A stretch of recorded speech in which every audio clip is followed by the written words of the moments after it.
News with GinaGrag. The news with GinaGrag. Well, I guess San Francisco is officially out of problems. Everything has been solved. Things are great because a passenger waiting to board a Bay Area Rapid Transit, that's the BART train system in California last week, was stopped by a transit agency police officer, detained and cited for eating a sandwich on the platform. Videos of the now viral confrontation were posted on Facebook on Friday by the man who was detained. He's identified as Steve Foster.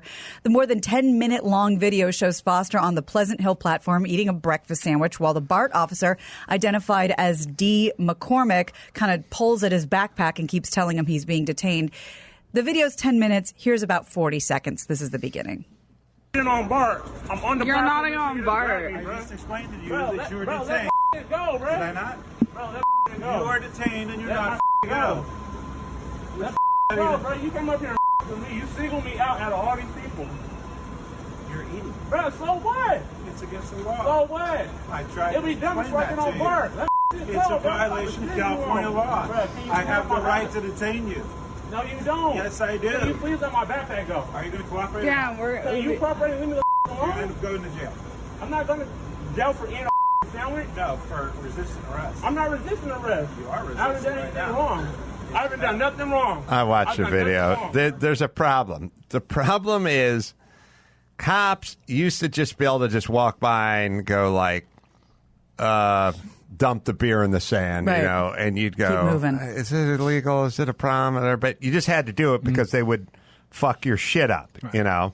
And so they just kind of liked walking past people and go like, do 10 push-ups. I'm a cop. You got to do 10 push-ups. This guy was like standing the whole time going, fuck you. No, get away from me. Like, I'm not doing anything. And what ends up happening is the cop goes up to him to tell him not to eat the sandwich. It's just a pure power play. Yeah. It's just him going, I'm going to be powerful. And back in the day, it worked because everyone just went like, oh, okay, you got it. Throw it away. And you'd have to just go, you'd literally, pardon the pun, you'd eat it. Like you'd go, like you might go like, come on, man. And the guy go, hey, there's no eating on the train platform. And do this the easy way or the hard way? All right. And you'd start walking for the trash can and try to shove it in your mouth before you, whatever. Now everyone just goes, fuck off. Right. And so now the cops are in this weird place, which is, I should be able to bully people. Yeah, I don't care about the sandwich. Right. But now you're telling me to fuck off. So now it's an issue. Now it's an issue. That's the thing. This is the issue. I watched the whole thing, and the guy was just like, leave me alone. Get the fuck out of my face. And he was cussing at him and stuff like that. And the cop clearly was way less interested in the sandwich and way more interested in his zero power anymore. Right. Like the guy just going, no, I'm not, walk away. I'm not doing anything. Well, he did up the ante because multiple officers arrived at the platform. Foster was handcuffed and told by the police it was because he resisted arrest. Foster was briefly handcuffed. He was released and issued a citation. And, of course, because San Francisco, Saturday, dozens of protesters gathered at the station for an eat-in. They called it the Brunch on BART as a show of support for him. But apparently, part of the story was the officer arrived up there looking for a woman that somebody reported was running around drunk. And so I guess he lost complete interest in her when he saw Sandwich Guy. Well, you shouldn't. Look, chicken shit is chicken shit, and your day of the chicken shit is over. But I don't know. Just the cop tells you can't eat on the thing. Just go thanks and shove it in your mouth or whatever. The part where you tell him to fuck off and you argue with him or whatever, that's when it escalates. People get hurt. That guy has a gun, technically. My thing is like, here's what I would say.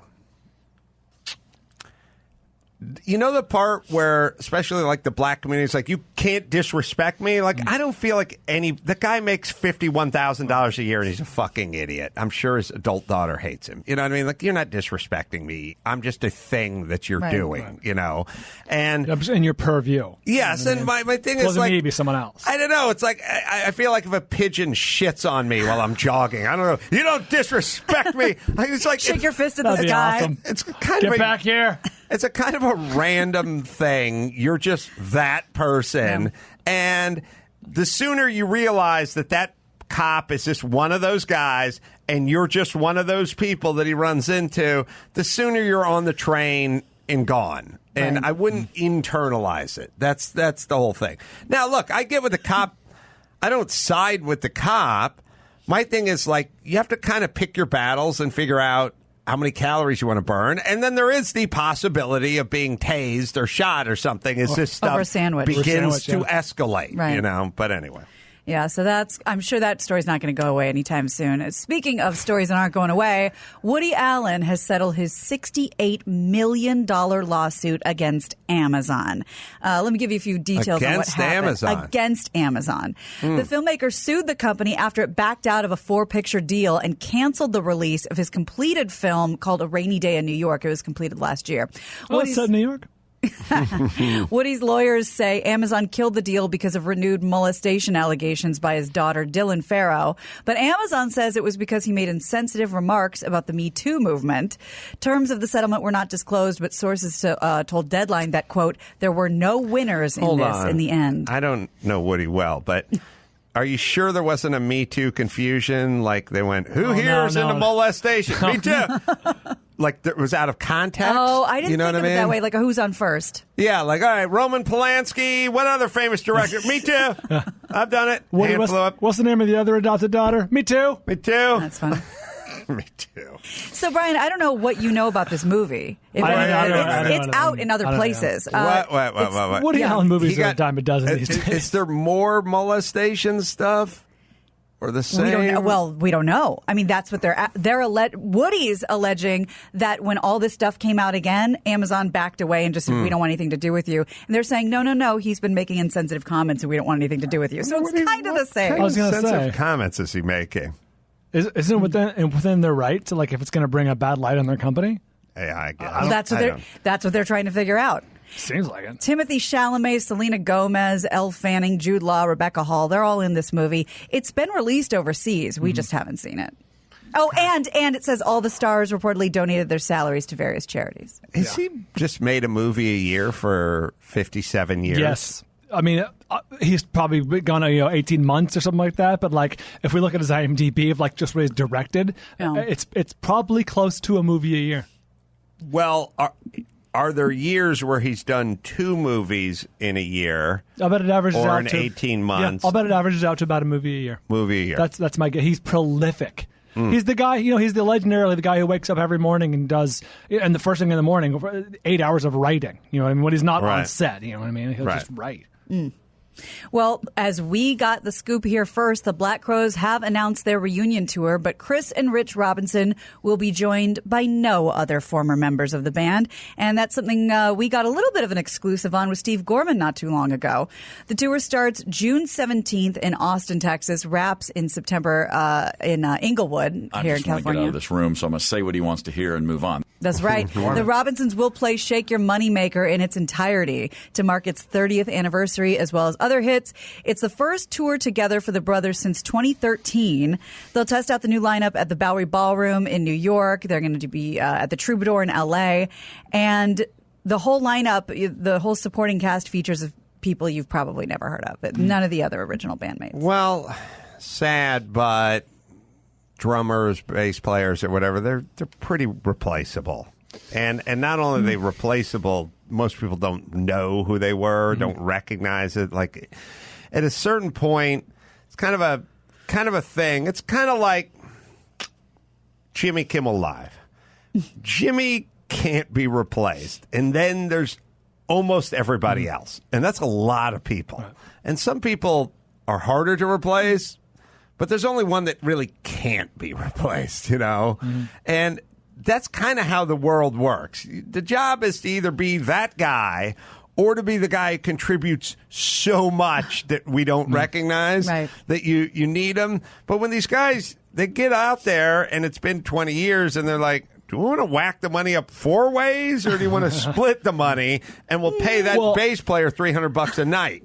When the Eagles got together, that was famously Don Henley and Glenn Frey took a bigger chunk because they're Don Henley and Glenn Frey. And Joe Walsh was like, hey, man, I'm just happy to be along for the ride. I think it was Don Felder who was like, this is fucking unacceptable, and get rid of them. But it's also... It's true. It's what should be. It's like what is. Like you do contribute more. You are more recognized. The reason we're playing 17,000-seat venues versus 1,700-seat venues because these two guys wrote the lion's share of these songs. So they should get it. I mean, the free market really works its way out that way. And I don't know. The moral of the story is don't be a drummer unless you're going to be Glenn Frey. Was it Don Henley and sing. Well said. Or the guy from the Romantics. Who? The guy from the Romantics. What I like about who? That's right. What I like about you, and you find that video, Max Zapata, the Romantics were, the drummer was the singer in that What I Like About like You Phil Collins. song. Yeah. Except for if he never got out from behind the kit. Or Right. Karen Carpenter. Wow. She was the drummer. You're right. Yeah. I always thought singing and drumming has to be the hardest thing. Like in the annals of things where I go, I could never do that. I can't do either one. Right. Well, that's the Romantics. I everybody. like that. And speak of the Romantics, just, if I can, don't sleep on. Talking in your sleep. Talking in your sleep. That's right. For my money, just as good a song. I was out pitching shows last week with a couple of folks. English-based company. They make the great British bake-off show and stuff. The company's called Plimsolls Production. And I'm like, oh, like the band, the Plimsolls. And they're like, no idea. I'm like, the band, the Plimsolls. They had a hit. They had maybe a couple of hits, like early 80s, like New Wave.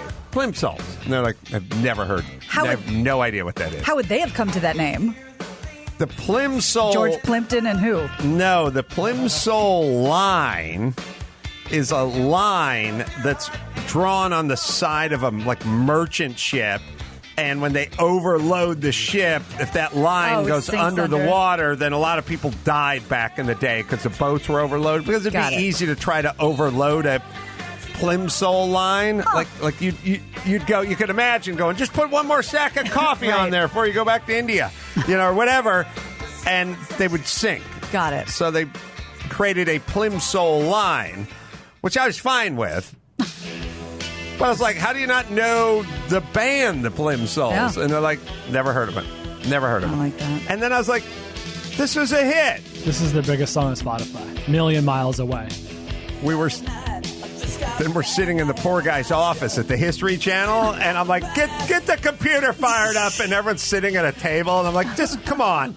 And the guy has to get up and go to his desk. And he's like, what's the band again? And it's like Plimsoll, and it starts showing a video, but there's a lot of video before the song. Right, of course. And it's like, you guys remember this one?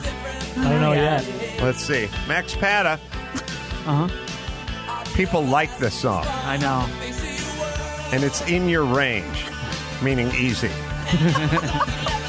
Here we go. Oh, this is... yeah, there we go. Heard this song many times. It's big on K-Rock. Yeah. It's a good song. I thought that was a much later song.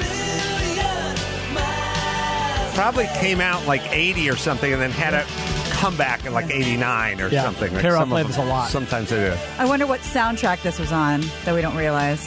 Probably. If it had a resurgence.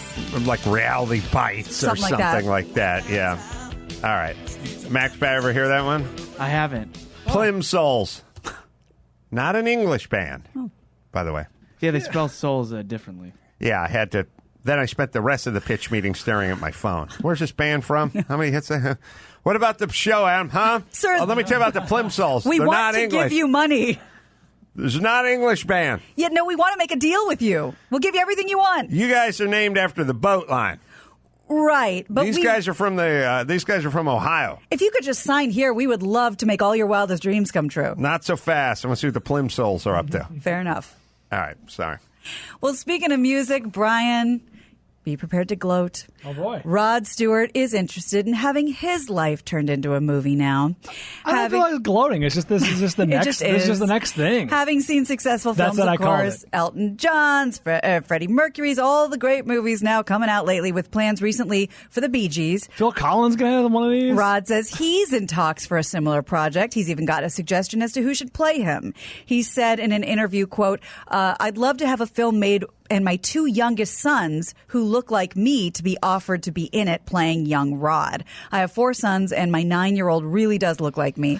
But it'll be a while before anything hits the big How are they screen. going to cover the scene where he has gallons of semen pumped from his stomach? Thank God for They're gonna- CGI. No wonder they waited so long to do this movie. They're not going to have that scene in Thailand and some other countries. They'll take it out. Right, yeah. All right. So it's going to be at least a PG-13 with the stomach You would pumping think star. so. You would think so. Any chance there's going to be a Plimsolls biodoc?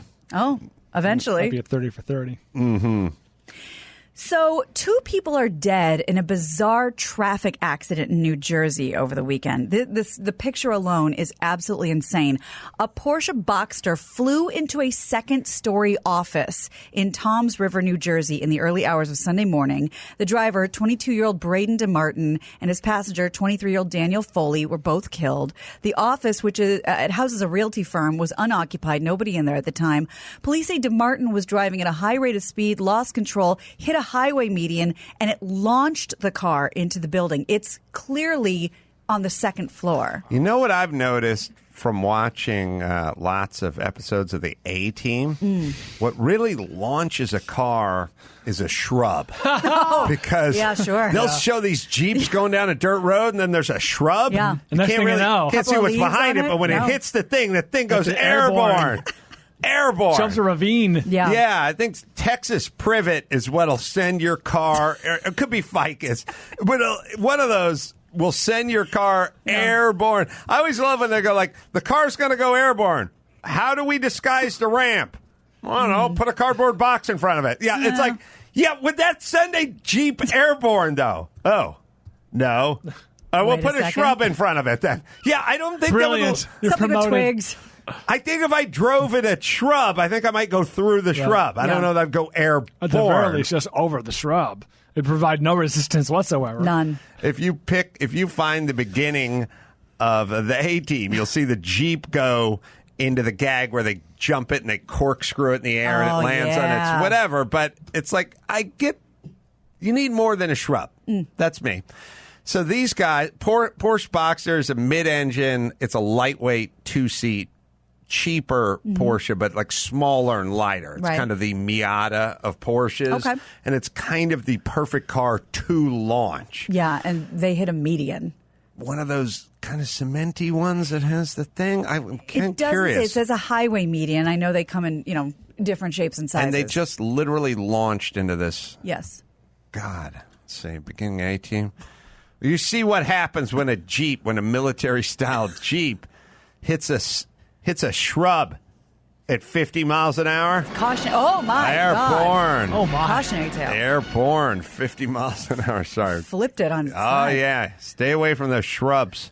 Well, Sorry. PSA. All right, they'll be missed, those kids. Yeah. Well, a Florida man is suing Madonna, saying her 10:30 p.m. concert start time was misleading when he bought the tickets, and it's too late for him to attend. It is now a class action lawsuit. Nate Hollander claims he bought 3 tickets to see the Stars' December 17th show in Miami, which was scheduled to begin at 8:30. But, of course, Madonna is late to almost all of her shows by at least 2 hours. So I think the Live Nation or whoever is just saying, you know what, we're just going to move the time. Now all the times start at 10:30, and now he doesn't want to go anymore. He spent over $1,000, and he says it's a breach of contract, and the value of the tickets plunged due to the time change, so he can't resell them. Hollander also accuses the 61-year-old of repeatedly arriving late to her Madam X tours. Accused. She says, well, and when they changed the start time to 10:30 at one venue, she didn't go until 12:30. So it's kind of her thing. Hollander is suing Live Nation, the events firm that's putting it on, because they won't refund him. How easy would it be to have just refunded him? Meanwhile, Madonna got booed for being late at a recent show, and this is how Her Highness responded. He was pretty gracious about it. Here's something that you all need to understand, and that is that a queen is never late. So. Okay. Listen, I kind of get the part where there's some foreplay and anticipation and it builds something, For 20 minutes. For 20 minutes. But once you get past that 20-minute zone, we got You're messing with your audience. People start leaving. And also, the problem, and this is the problem with all who are inconsistent out there in every facet of life. When we start mussing, when people have this, there's two things you should hope never happen.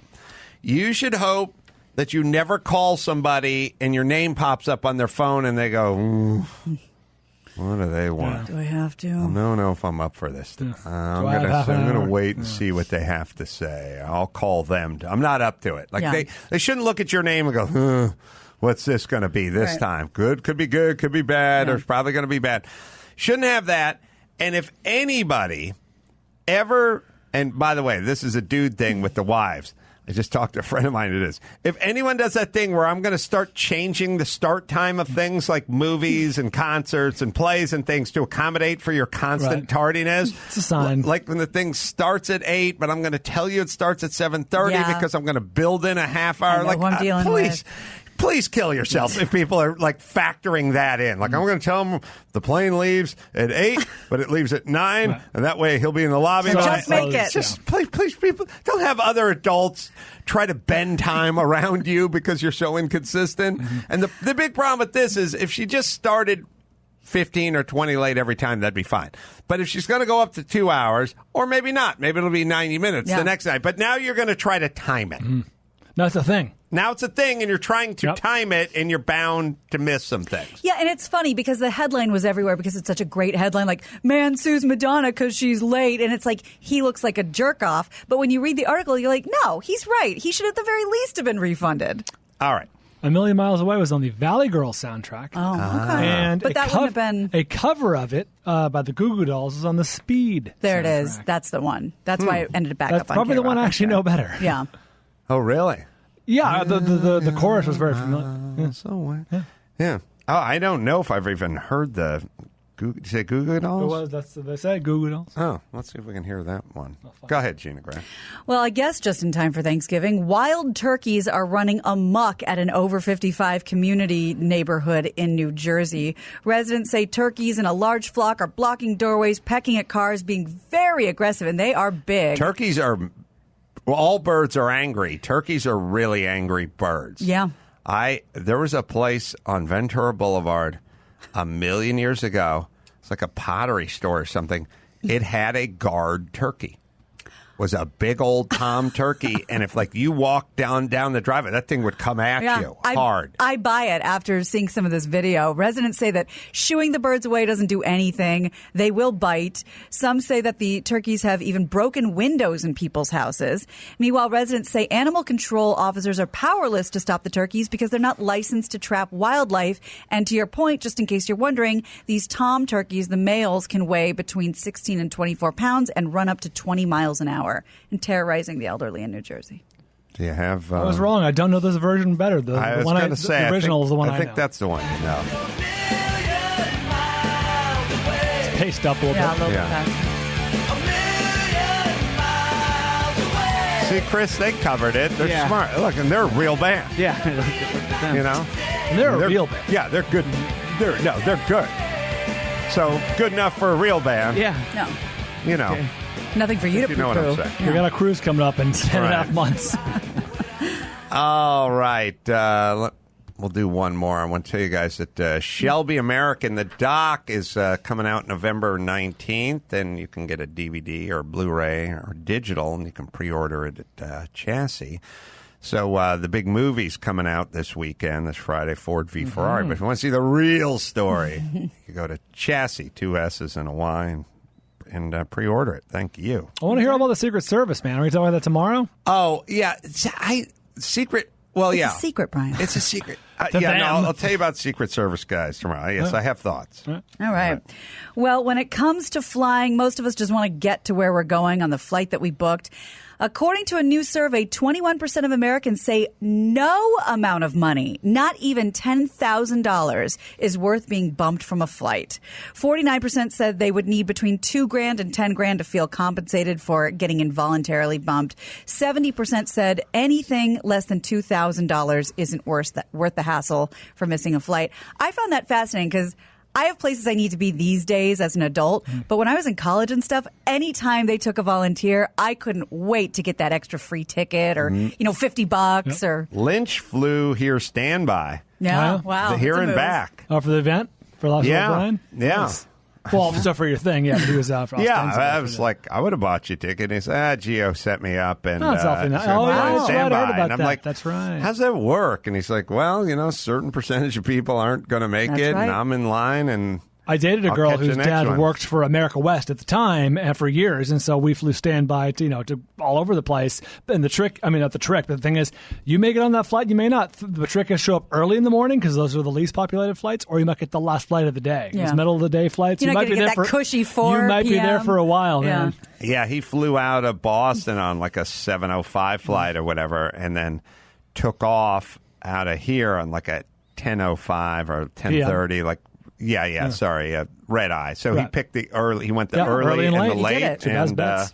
had no problems. But the anxiety of like driving to the airport or Ubering to the airport on the 10:30 flight because you missed the first one in the morning. There's other flights to catch. Right. You missed the last one out. You might be calling hotels. You're, You you're live there staying now. in the airport. Yeah. Remember that story a couple of years ago? The girls who were flying for free because their parents worked for the airline. They showed up in like sweatpants Yes. or workout pants or something, and there was a big kerfuffle. couldn't get on. The whole thing. When I was dating this girl, we had to dress nicely. Yeah. Not dress up, but like she was like, I can't wear just anything. Like, Yeah, 'cause they you're make essentially representing the airline. They make you wear certain things, or a dress code, I guess is what you would say. Yeah, Mike was told that you do have to wear a certain, it's not Southwest flip-flop, cut-off sweats.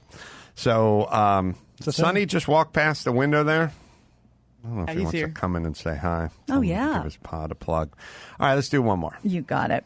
Oh, wait, I can't do this if Sonny's coming in. Hold on. Okay. I can't do this if Sonny's coming in. Okay, we'll just do this one. It wasn't my first or third choice. The University of Alaska in Anchorage is helping students address unpaid parking fines by attempting to combat hunger. So anyone with unpaid parking tickets can reduce or cover the entire cost with donations of peanut butter and jelly this week. Each student can donate jars of PB&J for 2 citations issued within the past 45 days. The food will go to the students in need and will be distributed through the school's emergency food bank.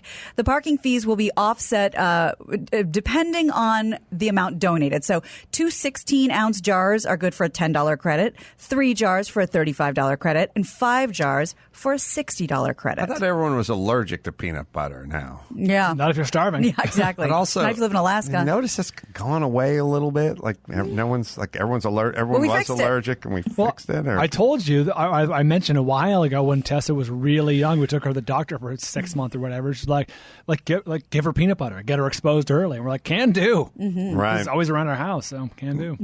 All right, Sonny, sidle up to the mic. What you doing, Sonny? Not much. Yeah, off school today. Yeah.